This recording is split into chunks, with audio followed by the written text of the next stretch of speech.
घर खरेदीदार म्हणून ॲग्रीमेंटमध्ये कुठल्या गोष्टी महत्त्वाच्या असल्या पाहिजे? ही गोष्ट म्हणजे आता बऱ्याचदा आम्हाला हे अनुभव येतात. ॲग्रीमेंट हे कसं असलं पाहिजे हे मी तुम्हाला थोडक्यात सांगतो. तर आता रेरा हा 2016 मध्ये आला. त्याच्यापूर्वी मोफा नावाचा एक ॲक्ट आहे. 1963चा ॲक्ट आहे. ज्या पद्धतीने रेरानी बिल्डरवर काही रिस्पॉन्सिबिलिटीज दिल्या तशाच मोफामध्ये सुद्धा दिल्या. त्याचं एक्झिक्युशन एक वेगळ्या प्रकारचं आहे. मोफा आजही अस्तित्वात आहे. बऱ्याचदा हे गैरसमज असतो की मोफा गेला आहे, रेरा आलाय आता, किंवा मोफा रिपील होणार आहे वगैरे, ह्या गोष्टी चालू आहेत. अजूनपर्यंत तरी तसं काही झालेलं नाहीये. तर मोफामध्ये आणि रेरामध्ये सुद्धा एक मॉडेल ॲग्रीमेंटची एक पूर्ण मॉडेल दिलेलं आहे, एक ड्राफ्ट दिलेला आहे की तुमचं ॲग्रीमेंट हे कसं असलं पाहिजे.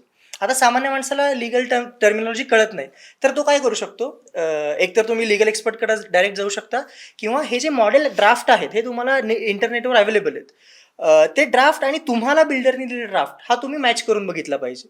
तो त्याच्याप्रमाणे असला पाहिजे. हे रेराने खूप सोप्या पद्धतीने क्लिअर केलं आहे. त्याच्यानंतर रेराने एक सर्क्युलर काढलं आहे. त्याच्यामध्ये सांगितलं की कुठल्या गोष्टी ह्या नॉन निगोशिएबल आहेत, की ह्या ॲग्रीमेंटमध्ये असल्याच पाहिजे.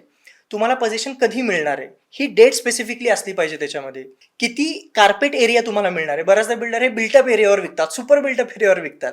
तर एक्झॅक्टली कार्पेट एरिया किती हे त्याच्यामध्ये मेन्शन असलं पाहिजे. सोसायटी कधीपर्यंत फॉर्म होणार आहे, फेज वाईज प्रोजेक्ट असेल तर किती फेजचं डेव्हलपमेंट आहे, पार्किंगचा जो आपण विषय बोललो आता की पार्किंगची व्यवस्था कशी असेल. तर ह्या सगळ्या गोष्टी ह्या ॲग्रीमेंटमध्ये असल्या पाहिजेत. माझे एक रिसेंटली माझ्याकडे एक क्लायंट आले होते. तर त्यांनी एक ॲग्रीमेंट रजिस्टर केलं आणि जेव्हा त्यांनी प्लॅन बघितला तर त्यांचा 2106 हा फ्लॅट नंबरसाठी त्यांनी फ्लॅट रजिस्टर केला. रजिस्टर ॲग्रीमेंट झालं, इंडेक्स 2 आहे माझ्याकडे, आणि प्लॅनवर 2106 फ्लॅटच नाही आहे. आणि बिल्डर म्हणतो की आता तो येणारच नाही, प्लॅन असं चेंज नाही करू शकत.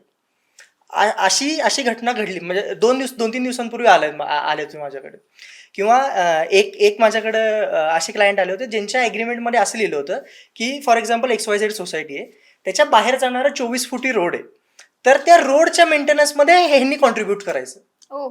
अशा पद्धतीचे ॲग्रीमेंट आहेत. किंवा एक ॲग्रीमेंट असं होतं की बिल्डर सोसायटीज करून नाही देणार, कायमस्वरूपी तोच मेंटेनन्स बघणार. अशा प्रकारचे टर्मिनॉलॉजी ॲग्रीमेंटमध्ये असतात. ह्याच्या व्यतिरिक्त अजून असतं की जो भविष्यात वाढीव FSI आहे त्या सगळ्याची मालकी माझीच राहील, किंवा रिडेव्हलपमेंटसाठी माझ्याकडे जायचं, मला प्रेफरन्स द्यायचा पहिल्यांदा. अशा प्रकारच्या गोष्टी ॲग्रीमेंटमध्ये लिहून घेतल्या जातात. तर त्यामुळंच ह्या गोष्टी जेव्हा ॲग्रीमेंटचं ड्राफ्ट तुम्ही मागणी केली पाहिजे बिल्डर की हा मला ड्राफ्ट आधी पाठवा, आम्हाला वाचायचं आहे. बऱ्याचदा बिल्डर आदल्या दिवशी पाठवतात घाईघाईमध्ये रजिस्टर करून घेतात. तर तशा पद्धतीचं तुम्ही टाळलं पाहिजे. तो ड्राफ्ट घ्या, मोफाप्रमाणे रेराप्रमाणे त्याला क्रॉस चेक करा.